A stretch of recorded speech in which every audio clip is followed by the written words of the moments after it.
오늘은 노년기에 접어들면서 우리 삶에서 줄여나가야 할 8가지에 대해 이야기해 보려고 합니다.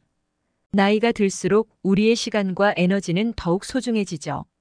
그래서 불필요한 것들을 정리하고 정말 중요한 것에 집중하는 것이 중요합니다.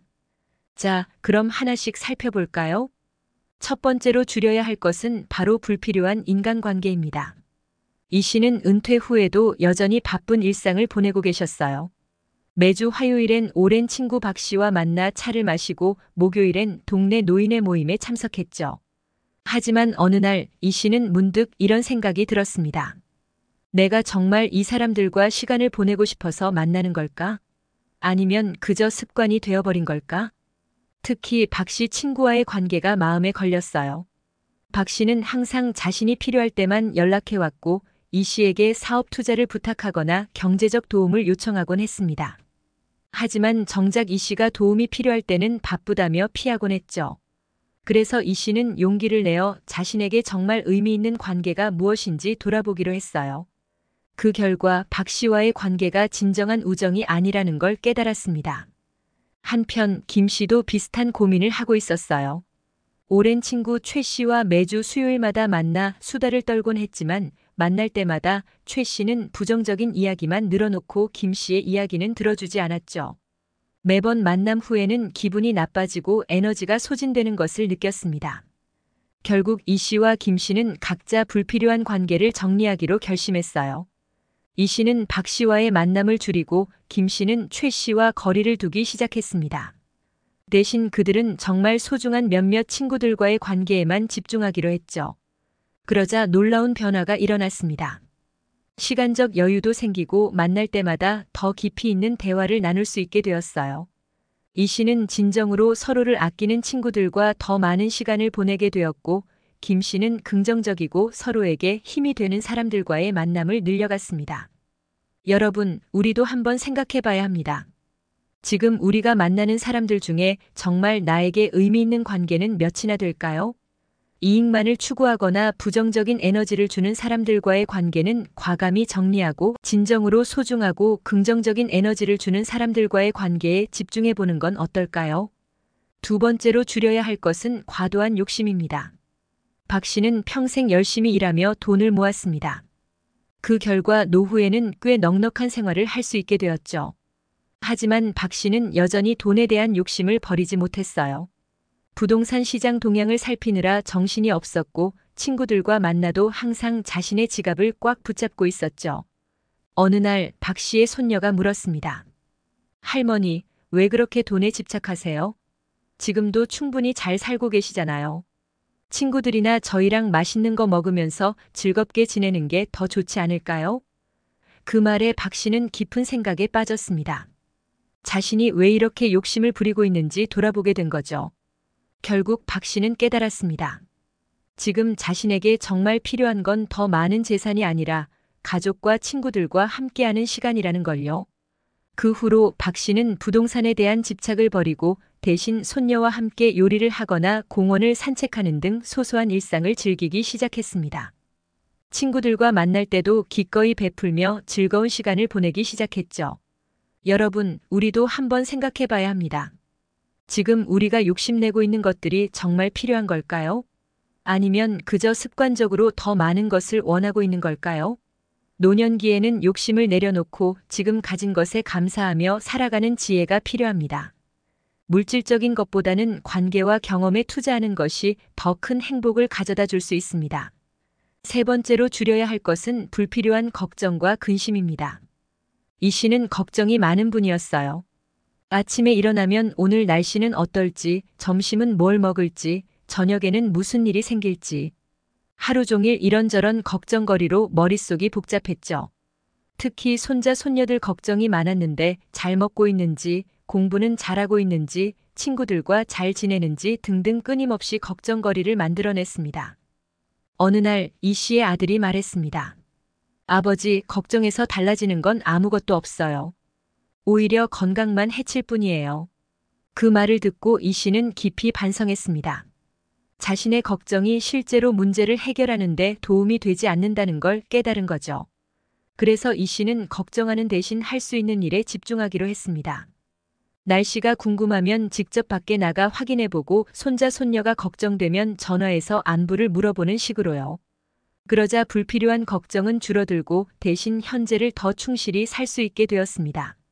여러분, 우리의 걱정 중 실제로 일어나는 일은 얼마나 될까요? 연구에 따르면 우리가 걱정하는 일의 40%는 실제로 일어나지 않고 30%는 이미 지나간 일이며 22%는 별로 중요하지 않은 일이라고 합니다. 즉, 우리 걱정의 92%는 불필요한 것이죠. 걱정하는 대신 지금 할 수 있는 일에 집중하는 게 어떨까요?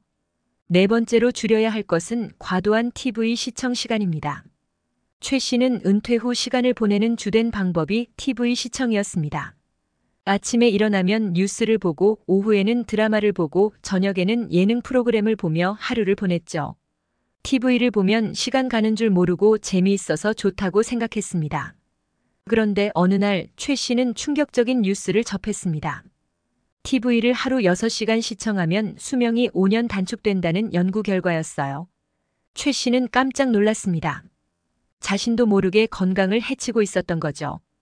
이 뉴스를 계기로 최 씨는 TV 시청 시간을 줄이기로 결심했습니다.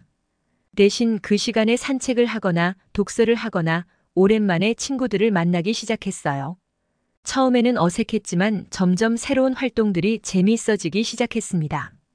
그러자 몸도 마음도 더 건강해지는 걸 느낄 수 있었죠. 여러분, TV는 분명 좋은 오락거리입니다. 하지만 과도한 TV 시청은 우리의 건강을 해칠 수 있어요. TV 앞에 앉아있는 시간을 조금씩 줄이고 대신 다양한 활동을 해보는 건 어떨까요? 그러다 보면 더 풍성하고 건강한 노년을 보낼 수 있을 거예요. 다섯 번째로 줄여야 할 것은 장시간 앉아있는 시간입니다. 정 씨는 은퇴 후 대부분의 시간을 집에서 보냈습니다. TV를 보거나 책을 읽거나 핸드폰으로 뉴스를 보는 등 하루 중 대부분을 앉아서 보냈죠. 움직이는 게 귀찮고 앉아있는 게 편하다고 생각했거든요. 그런데 어느 날 정 씨는 허리 통증으로 병원을 찾았습니다. 의사 선생님은 이렇게 말씀하셨어요. 오래 앉아있으면 허리 디스크나 척추 질환의 위험이 높아집니다. 또한 심장병이나 당뇨병 같은 만성 질환의 위험도 증가해요. 이 말을 듣고 정 씨는 깜짝 놀랐습니다. 편하다고 생각했던 습관이 사실은 건강에 해로웠던 거죠. 그래서 정 씨는 생활 습관을 바꾸기로 했습니다. 1시간마다 일어나 스트레칭을 하고 매일 30분씩 동네를 산책하기 시작했어요. 처음에는 힘들었지만 점점 몸이 가벼워지고 기분도 좋아지는 걸 느낄 수 있었습니다. 여러분, 우리 몸은 움직이도록 설계되어 있습니다. 오래 앉아있는 것은 편할지 모르지만 장기적으로는 건강에 해로울 수 있어요. 조금씩이라도 움직이는 습관을 들이는 게 어떨까요? 그러다 보면 더 건강하고 활기찬 노년을 보낼 수 있을 거예요. 여섯 번째로 줄여야 할 것은 불필요한 말하기입니다. 강 씨는 수다쟁이로 유명했습니다. 이웃들과 만나면 1시간이고 2시간이고 쉬지 않고 말을 이어갔죠. 자신의 일상부터 시작해서 이웃들의 소문, 텔레비전에서 본 뉴스까지 말할 거리가 끝이 없었습니다. 그런데 어느 날 강 씨는 자신의 손녀가 친구와 이야기하는 모습을 보고 깜짝 놀랐어요. 손녀는 꼭 필요한 말만 간결하게 하면서도 상대방의 말을 경청하고 있었거든요. 그 모습을 보고 강 씨는 자신의 말하기 습관을 돌아보게 되었습니다. 그래서 강 씨는 말을 줄이고 대신 듣는 연습을 하기 시작했어요. 처음에는 어색했지만 점점 상대방의 이야기에서 새로운 것들을 배우게 되었습니다. 또한 자신이 정말 하고 싶은 말이 무엇인지 생각하게 되면서 더욱 의미 있는 대화를 나눌 수 있게 되었죠. 여러분, 우리는 때로 말을 많이 하는 것이 좋다고 생각합니다. 하지만 진정한 소통은 말하기뿐만 아니라 듣기에서도 이루어집니다. 불필요한 말을 줄이고 대신 상대방의 이야기를 경청하는 습관을 들이는 건 어떨까요? 그러다 보면 더 깊이 있고 의미 있는 관계를 만들 수 있을 거예요. 일곱 번째로 줄여야 할 것은 부정적인 생각입니다. 이 씨는 늘 부정적인 생각에 사로잡혀 있었습니다. 나이 들어서 뭘 할 수 있겠어. 세상이 점점 더 살기 힘들어지는데 앞으로 어떻게 살아가나 등의 생각으로 매일을 우울하게 보냈죠. 어느 날 이 씨의 오랜 친구 박 씨가 찾아왔습니다. 박 씨는 이 씨와 비슷한 나이였지만 항상 밝고 긍정적인 모습이었어요. 이 씨가 물었습니다. 자네는 어떻게 그렇게 항상 긍정적일 수 있나? 박 씨는 이렇게 대답했습니다. 나도 처음부터 이렇지는 않았네. 하지만 언젠가부터 매일 아침 감사한 일 3가지를 적어보기 시작했지. 처음에는 어려웠지만 점점 주변의 작은 것들에도 감사함을 느끼게 되더군. 그러다 보니 세상을 바라보는 시각이 달라졌어. 이 말을 듣고 이 씨도 감사 일기를 쓰기 시작했습니다. 처음에는 어색했지만 점점 주변의 작은 것들에도 감사함을 느끼게 되었죠. 날씨가 좋은 것, 맛있는 음식을 먹을 수 있는 것, 가족들이 건강한 것 등. 그러자 점점 세상을 바라보는 시각이 밝아지기 시작했습니다. 여러분, 우리의 생각은 우리의 현실을 만듭니다. 부정적인 생각에 사로잡히면 세상도 부정적으로 보이지만 긍정적인 생각을 하면 세상도 밝게 보이죠. 매일 조금씩 감사한 일을 찾아보는 건 어떨까요? 그러다 보면 더 행복하고 긍정적인 노년을 보낼 수 있을 거예요. 마지막으로 줄여야 할 것은 과도한 약물 복용입니다. 최 씨는 나이가 들면서 여러 가지 약을 복용하기 시작했습니다. 혈압약, 당뇨약, 관절약. 거기에 더해 필요할 때마다 비타민을, 잠이 안 올 때마다 수면제를 먹었죠. 약을 먹으면 증상이 나아지는 것 같아서 점점 더 많은 약에 의존하게 되었습니다. 그런데 어느 날 최 씨는 심한 어지러움을 느껴 병원을 찾았습니다. 의사 선생님은 이렇게 말씀하셨어요. 지금 드시는 약들이 서로 상호작용을 일으켜 부작용이 생긴 것 같습니다. 약을 줄이고 생활 습관을 개선하는 것이 더 중요해요.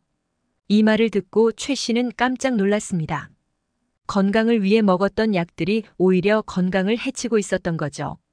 그래서 최 씨는 의사와 상담하여 꼭 필요한 약만 복용하고 대신 식습관 개선과 운동으로 건강을 관리하기 시작했습니다. 처음에는 힘들었지만 점점 몸이 가벼워지고 건강해지는 것을 느낄 수 있었어요. 여러분, 약은 분명 우리 건강에 도움이 됩니다. 하지만 과도한 약물 복용은 오히려 건강을 해칠 수 있어요. 꼭 필요한 약만 복용하고 대신 건강한 생활 습관을 기르는 것이 더 중요합니다. 의사와 상담하여 자신에게 정말 필요한 약이 무엇인지 확인해 보는 건 어떨까요? 자, 지금까지 노년기에 줄여야 할 8가지에 대해 알아보았습니다. 다시 한번 정리해 볼까요? 불필요한 인간관계, 과도한 욕심, 불필요한 걱정과 근심, 과도한 TV 시청 시간, 장시간 앉아 있는 시간, 불필요한 말하기, 부정적인 생각, 과도한 약물 복용. 이 모든 것들을 한 번에 줄이기는 어려울 수 있습니다. 하지만 하나씩 천천히 실천해 나간다면 분명 더 건강하고 행복한 노년을 보낼 수 있을 거예요. 마지막으로 줄이는 것만큼 중요한 것이 있습니다. 바로 늘리는 것이죠. 가족과 함께하는 시간, 새로운 것을 배우는 시간, 자신을 돌보는 시간 등을 늘려가는 것이 중요합니다. 우리의 인생은 마치 정원과 같습니다. 잡초를 뽑는 것도 중요하지만 아름다운 꽃을 심고 가꾸는 것도 중요하죠. 불필요한 것들을 줄이면서 동시에 의미 있고 가치 있는 것들을 늘려간다면 우리의 노년은 더욱 풍성하고 아름다워질 것입니다. 여러분, 오늘 배운 내용을 하나씩 실천해 보시는 건 어떨까요? 작은 변화가 모여 큰 변화를 만들어낼 수 있습니다. 더 행복하고 건강한 노년을 위해 오늘부터 함께 시작해봐요.